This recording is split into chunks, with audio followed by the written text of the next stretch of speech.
ഇന്നെന്ത് special? ഇന്ന് mutton biryani. പൊടിയും മസാലയും എല്ലാം കാണിച്ചു തരാം. 1.5 കിലോ മുട്ട. അതിലേക്ക് ഇനി ഉള്ളി ചേർക്കണം.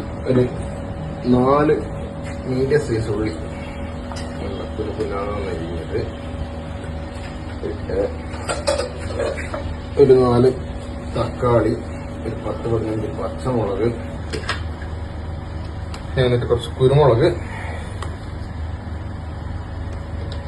കുറച്ച് മഞ്ഞൾപ്പൊടി,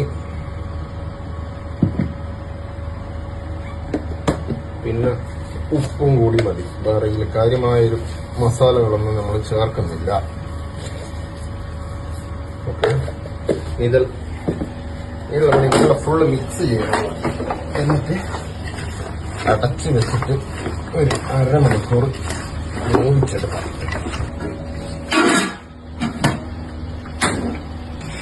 മസാല ആകുന്ന സമയം നമുക്കിനി റൈസിന്റെ പണി നോക്കാം. ഇത് നമ്മളെ അരി ബർദമാൻ റോസിന്റെ 2 kg അരിയെ കൊണ്ട് നമ്മൾ ബിരിയാണി. നമ്മളെ ബിരിയാണിന്റെ വെള്ളം ചൂടായി വരുന്നുണ്ട്.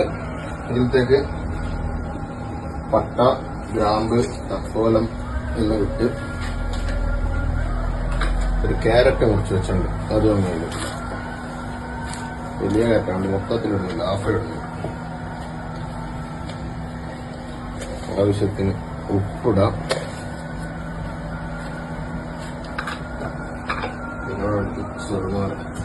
ചെറുനാരങ്ങ നമ്മളിവിടെ വലിയ സൈസുള്ളത് ഹാഫ് ഇട്ടാൽ മതി. നല്ല നീരുള്ള നാരങ്ങ, ഇപ്പൊ ഹാഫ്. പിന്നെ ഞാനിവിടെ ഓയിൽ ഉപയോഗിക്കുന്നത്, നമ്മള് ഒലിവ് ഓയിലാക്കാൻ വെച്ച് കുറച്ച് ഒലിവ് ഓയിൽ മതി. ഇനി ഇത് തിളക്കുമ്പോൾ ഇതിലേക്ക് നമ്മൾ എന്താക്കാം, നേരത്തെ കഴുകി വെച്ച അരിയും ഇട്ടെടുക്കും. ഓക്കെ, അടുന്ന് തിളക്കാം. നമ്മളെ വെള്ളം നല്ല തിളച്ച് വരുന്നുണ്ട്. ഇതിലേക്ക് ഇനി അരിയിട്ട് കൊടുക്കാം. വെട്ടിത്തിളക്കുന്നു നോക്കാം. നല്ല തിളച്ച് വരുന്നുണ്ട്. മട്ടന്റെ നല്ല നാച്ചുറൽ സ്മെല്ലടിക്കുന്നുണ്ട്. ഫ്ലെയിം കുറച്ചിട്ട് ലോ ഫ്ലെയിമിൽ അങ്ങനെ വേവിച്ചു. നല്ല നെയ്യുള്ള മട്ടൺ വന്നു, നെയ്യുള്ള ഊറി വരുന്നുണ്ട്. നമ്മളൊരു തുള്ളി എണ്ണ ഈ മസാലയിലേക്ക് ഇട്ടിട്ടില്ല. എന്നിട്ട് നല്ല നെയ്യ് വന്ന മതി. ഇതിപ്പോ ചോറൊരു 60% വെന്തിട്ടുണ്ട്. മസാലയിലുള്ള ഏകദേശം വെന്ത് വന്നിട്ടുണ്ട്. അപ്പൊ അതിലേക്ക് ഈ ചോറങ്ങ് പറ്റിക്കൊടുക്കാം. പശു നെയ്യിലേക്ക് നമുക്ക് കുറച്ച് അണ്ടിപ്പരി, കുറച്ച് മുന്തി, അതുപോലെ കുറച്ച് ഉള്ളി കൂടി വറുത്തിട്ട് ഇതിട്ട് ഞാൻ ബിരിയാണീന്റെ പണി ഏകദേശം കഴിഞ്ഞു. അപ്പൊ നമ്മളെ ബിരിയാണീന്റെ ലാസ്റ്റ് ഘട്ടത്തിലേക്ക് പോകുന്നു. തെർമോട്ടിച്ചെന്ന് നല്ല മണം വന്നു. കുറച്ച് നമുക്ക് ഈ വറുത്ത് വെച്ച ഉള്ളി, അണ്ടിപ്പരിപ്പ്